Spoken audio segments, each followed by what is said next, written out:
Bismillahirrahmanirrahim. Assalamualaikum warahmatullahi wabarakatuh.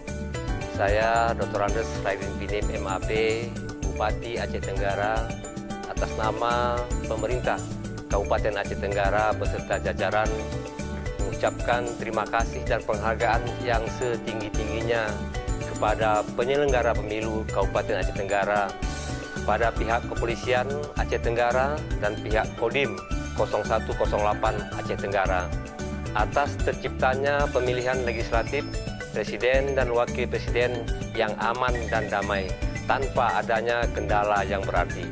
Selaku Bupati Aceh Tenggara, saya berharap kepada seluruh masyarakat Kabupaten Aceh Tenggara agar menjaga suasana kedamaian, ketertiban, dan tidak menyebarkan berita-berita bohong atau hoax menjelang diumumkannya pemenang presiden dan wakil presiden oleh KPU Pusat.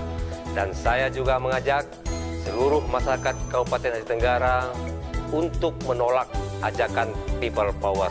Terima kasih. Wabillahi taufiq wal hidayah. Wassalamualaikum warahmatullahi wabarakatuh.